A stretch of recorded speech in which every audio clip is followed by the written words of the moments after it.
ఈ tender file చదివితే project ఖచ్చితంగా మనకే ఇస్తారు. క్లారిటీగా లేవు కాబట్టి రిజెక్ట్ చేయడం జరిగింది. టెండర్కి కావాల్సిన లీడ్ పేపర్ లేదు మేడం. వాట్? ఏంటి మీరు చెప్పేది?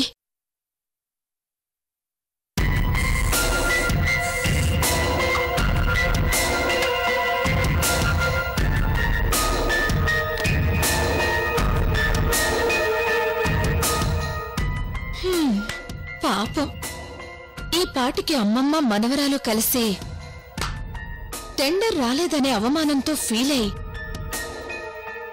యుద్ధంలో ఓడిన సైనికుల్లా వస్తూ ఉంటారు.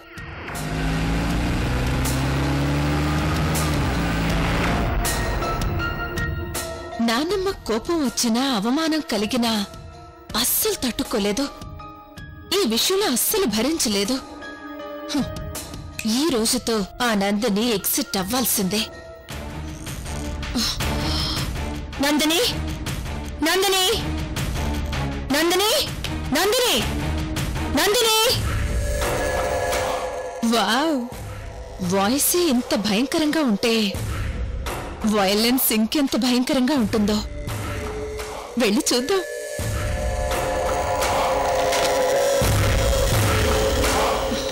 ఎస్,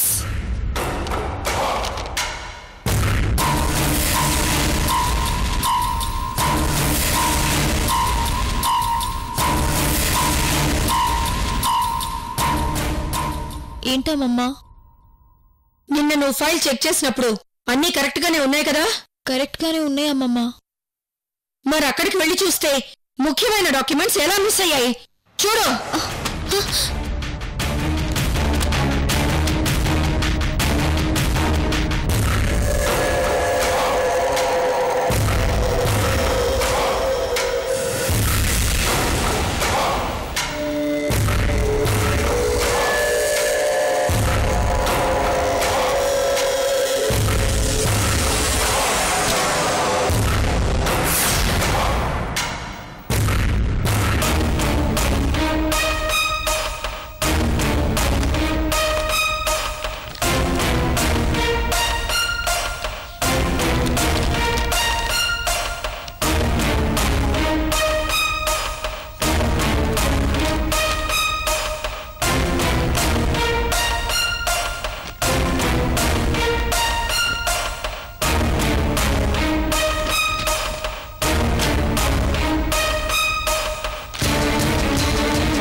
నీ మూలంగా ఆ టెండర్ మాకు రాలేదు.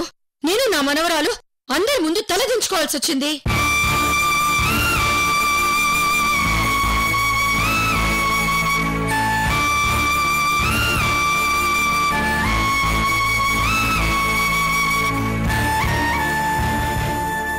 ముందు మా గురించి గొప్పగా చెప్పుకున్న వాళ్ళంతా తర్వాత మా ముందే వెటకారంగా మాట్లాడుకున్నారు. ఇదంతా నీ వల్లే జరిగింది.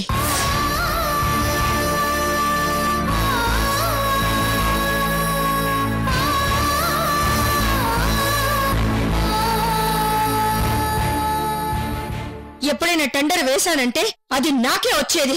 కానీ ఈరోజు నా మనవరాలి పేరు మీద టెండర్ వేస్తే అది రాలేదు. నా జీవితానికి ఈ రోజు మచ్చగా మిగిలిపోయింది. ఈ రోజు ఈ టెండర్ సబ్మిట్ చేసింది అంటే అందులో 100% క్లారిటీ ఉంటుందని అందరికీ తెలుసు. కానీ ఈ రోజు నా ఫైల్లో క్లారిటీ లేదని ముందుగానే రిజెక్ట్ చేసేశారు. నాకు ఇంతకంటే అవమానం ఇంకే ఉంటుంది. నానమ్మలో ఎప్పుడు చూడని ఎంత కోపాన్ని ఆవేశాన్ని చూస్తున్నాను. అంటే నందిని విషయంలో ఒక నిర్ణయం తీసుకుంటున్నారన్నమాట. చెప్పు నందిని, నీ దగ్గర అన్ని డాక్యుమెంట్స్ కరెక్ట్ గా ఉంటే మా దగ్గరకు వచ్చేసరికి ఎలా మిస్ అయింది? నువ్వే కావాలని మిస్ చేసావా? అమ్మమ్మ, నేనెందుకు కావాలని మిస్ చేస్తాను? నా ఫ్రెండ్ మీద అంత పెద్ద టెండర్ వేస్తే మొదటిగా సంతోషించేది నేనే అమ్మమ్మ. మరి అవి ఎలా మిస్ అయ్యాయి?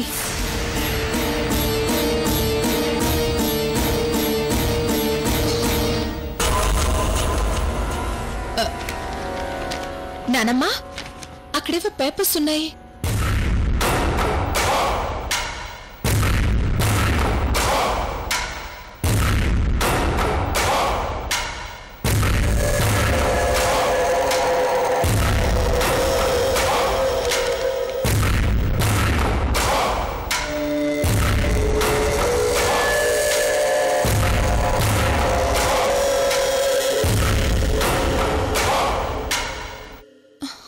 ఇవి టెండర్ కి సంబంధించిన పేపర్స్ లా ఉన్నాయి.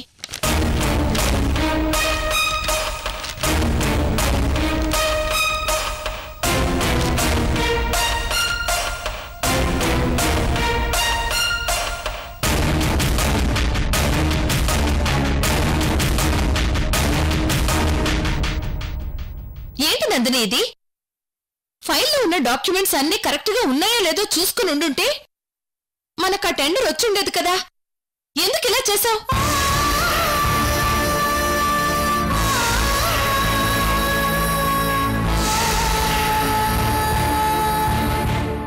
చూడు, ఇప్పుడు నీ వల్ల నాన్నమ్మ ఎంత అవమానంగా ఫీల్ అవుతున్నారో. లేదు వదినా, నేను ఫైల్ చెక్ చేసి అన్నీ కరెక్ట్ గా ఉంటేనే క్లోజ్ చేసి పెట్టాను. మరైతే ఆ డాక్యుమెంట్స్ ఎలా మిస్ అయ్యాయి? అసలు నాన్నమ్మ ఏ చిన్న తప్పుని క్షమించరు. ఇలాంటి విషయాల్లో అస్సలు క్షమించరు. ఒక్కొక్కసారి ఆవిడ నిర్ణయాలు చాలా కఠినంగా ఉంటాయి. నీ విషయంలో ఎలాంటి నిర్ణయం తీసుకుంటుందో అని టెన్షన్గా ఉంది.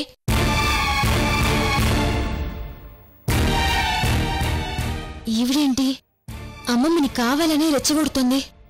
అమ్మమ్మ ఏదో ఒక నిర్ణయం తీసుకునే లోపు నేనే ఏదో ఒకటి చెయ్యాలి. అమ్మమ్మ, జరిగిందేదో జరిగిపోయింది. నా ఫ్రెండ్కి తెలియకుండానే ఈ తప్పు జరిగిపోయింది. ఈ ఒక్కసారికి తన్ని క్షమించమ్మమ్మా.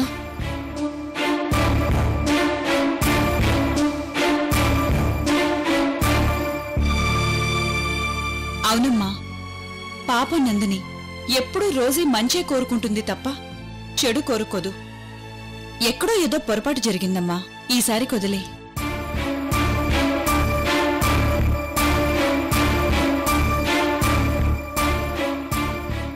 అవునమ్మమ్మా, నందిని మనసేంటో మనకు తెలుసు కదా. ఈ ఒక్కసారికి తన తప్పును క్షమించేసేయి.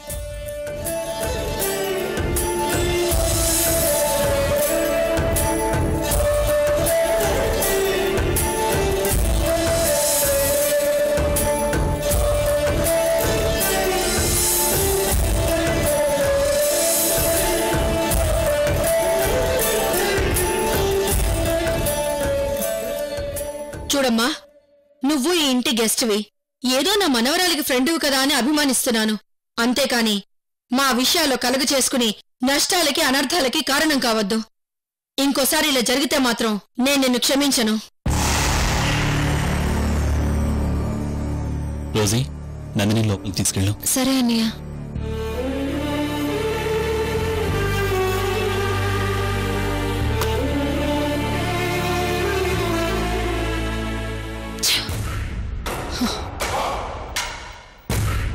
ఈ ఇన్సిడెంట్తో నందిని పీడ విరగడవుతుందనుకుంటే ఇలా జరిగిందేంటి? అంటే నందిని మీద నానమ్మకి 100% కోపం ఇంకా రాలేదన్నమాట. అలా వచ్చే విధంగా నేను మళ్ళీ ఏదో ఒకటి చేయాలి. అప్పుడే ఆ నందినిని నానమ్మ ఇంట్లో నుంచి గెంటేస్తుంది.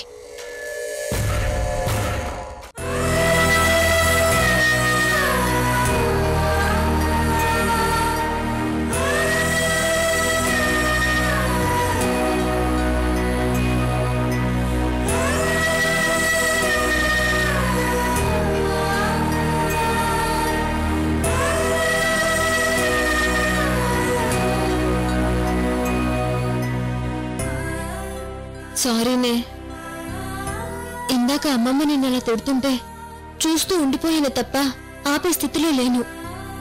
కానీ అమ్మమ్మ అలా నిన్నన్ని మాటలు అంటుంటే నేనెంత బాధపడ్డానో నీకు తెలీదు. ఐఎమ్ రియలీ సారీ ఎందుకే? అయినా అమ్మమ్మ నన్ను తిట్టడంలో తప్పేముంది? అంత పెద్ద టెండర్ నా మూలంగా మిస్ అయిందంటే ఆ మాత్రం రియాక్ట్ కాకుండా ఎవరైనా ఉంటారా? పైగా ఎన్నడూ ఓటమి చూడని అమ్మమ్మ తనలా రియాక్ట్ అవడంలో తప్పలేదు. అయినా తను ఎవరు? అమ్మమ్మేగా. తిట్టింది ఈ మన్వరాల్నిగా. సరే, ఇక ఈ విషయం వదిలే. పైకిలా మాట్లాడుతుంది గాని లోపల చాలా బాధపడుతుందని తెలుస్తోంది. దీన్ని వెంటనే నార్మల్ మూడ్లోకి తీసుకురావాలి. నువ్వు చెప్పింది నిజమేనే. పైగా పెద్దవాళ్ల తిట్లు దీవెళ్ళు అంటారు కదా, అలాగే అనుకుందాం. సరే, ఇక్కడితో ఈ టాపిక్ వదిలేద్దాం. బోరింగ్గా ఉందే, ఏం చేద్దాం? ఉయ్యాలు వద్దామా? ఓకే, సరే, నేను వెళ్ళి డ్రెస్ చేంజ్ చేసుకొస్తాను.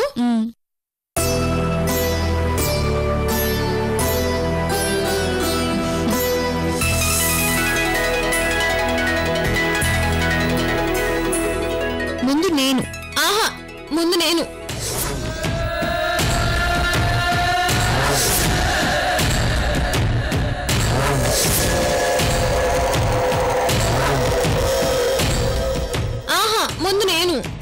ముందు నేను. ఉయ్యాలు ఊగుతున్నారన్నమాట. ముందు నేను. నేను అంటున్నాను.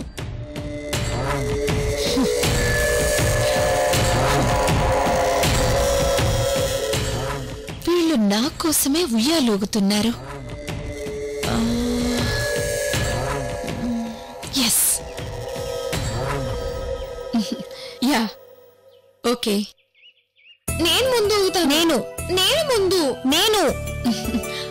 ఓకే, ముందు నేనన్నానా? నేను.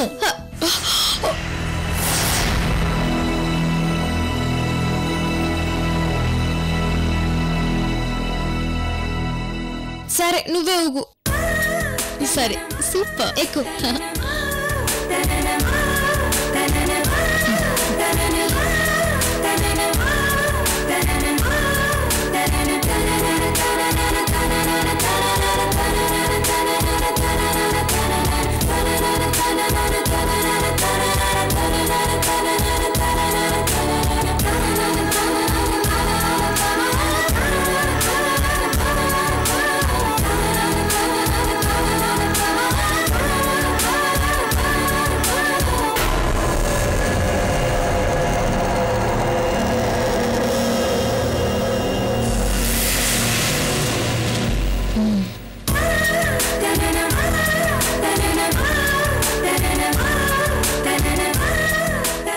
నందిని, సరదాగా పాట పాడవే. పాట కావాలా ఇప్పుడు నీకు? చెప్తాను నీ పని. బాగుందా నందిని? సూపర్. ఏయ్ అమ్మగారు, ఇంటి వెనక రోజు తన ఫ్రెండ్ ఉయ్యాలూగుతున్నారు, వెళ్ళి జ్యూస్ ఇచ్చిరా. అలాగేనమ్మా.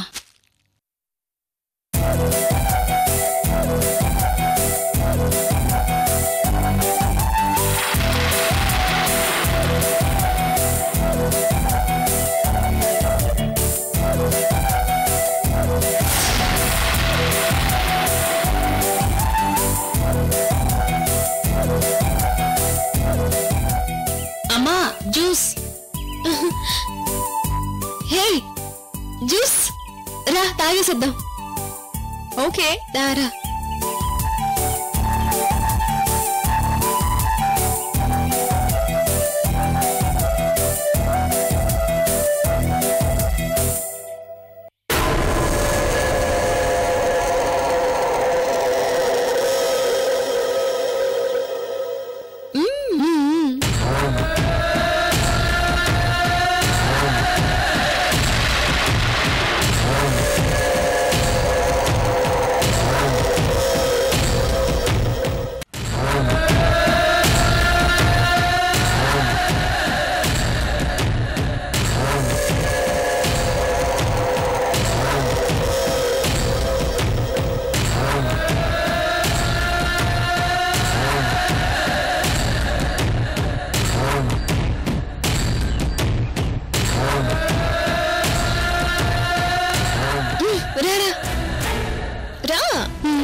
ఈసారి నేను ఊగుతాను. రా. ఓకే, నా బలమేంటో నీకు చూపిస్తాను. చూద్దాం. ఊపు.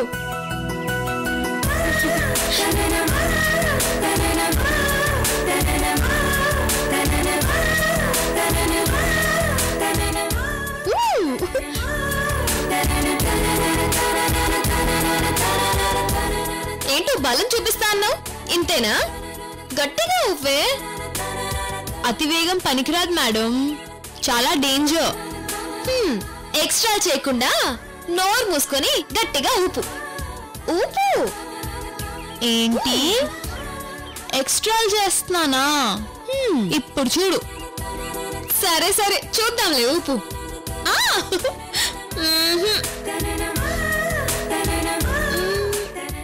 Okay, average. ఇంకా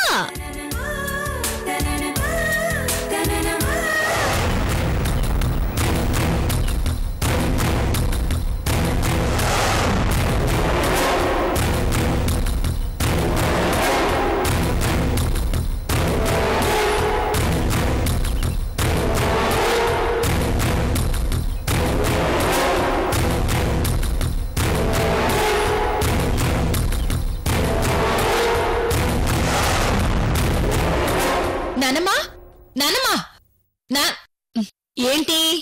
మన రోజును కూర్చోబెట్టి ఆ నందిని చాలా గట్టిగా ఉయ్యలూపుతుంది. ఆ స్పీడ్ చూస్తుంటే నాకు చాలా భయం వేస్తుంది. సంధ్య, ఏదో సరదాగా ఉయ్యాలూగుతున్నారు, పోనీలే ఆడుకోని. సరేలే, పెన్నుకు లేని బాధ పేపర్కి ఎందుకన్నట్టు మీకు లేని బాధ నాకెందుకు? ఏదో స్వామీజీ చెప్పిన మాటలు గుర్తుకొచ్చి భయంతో మీకు చెప్పాను. మీరే తేలిగ్గా తీసుకున్నప్పుడు నాకెందుకు టెన్షన్? సంధ్య, వెళ్దాం పద.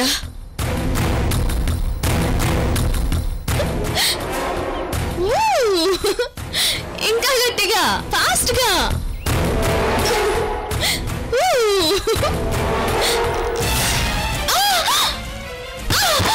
Rosie, Rosie,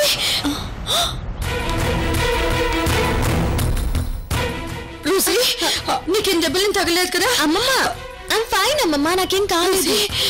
very good. Correct టైంలోనే రోసి కింద పడింది. ఏంటి నందిని ఇది? ఉయ్యాలూపడప్పుడు చూసుకోవాలి కదా. పచ్చగడ్డ మీద పడింది కాబట్టి సరిపోయింది. అదే ఈ రాయి మీద పడుంటే ఎంత ప్రమాదం జరిగేది. అమ్మమ్మ, ఏదో సరదాగా ఉండు రోసి, నువ్వు మాట్లాడుకో. ఇంటి గెస్ట్ గా వచ్చినప్పుడు దానికి తగ్గట్టుగా ఉండాలి కానీ ఇలా బలవంతం చేయడం ఏంటి?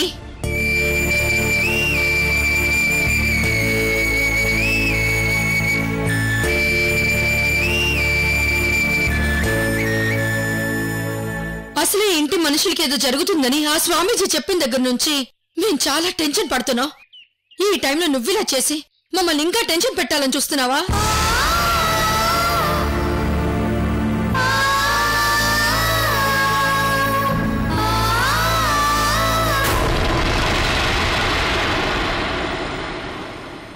నువ్వు రోజీ విషయంలో చేసిన 4వ తప్పిది. సరదా కోసం చేసిన తప్పులైతే క్షమించచ్చు, కానీ ప్రాణాల మీదకొచ్చే తప్పులైతే క్షమించలేం. ఇంకోసారి నా మనవరాల విషయం ఇలా జరిగిందంటే నేను ఊరుకోను. జాగ్రత్త. రోజీ, పద.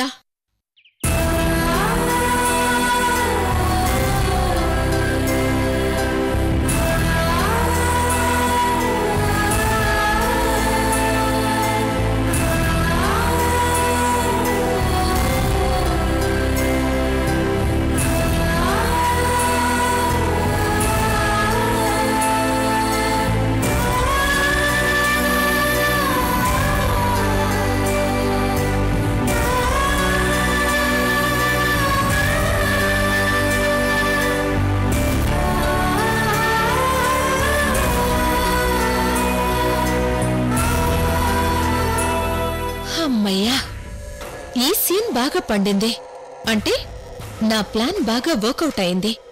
ఇక రిజల్ట్ రావడానికి ఎక్కువ టైం పట్టదు, కొన్ని గంటలు మాత్రమే. సంధ్య, యు ఆర్ గ్రేట్.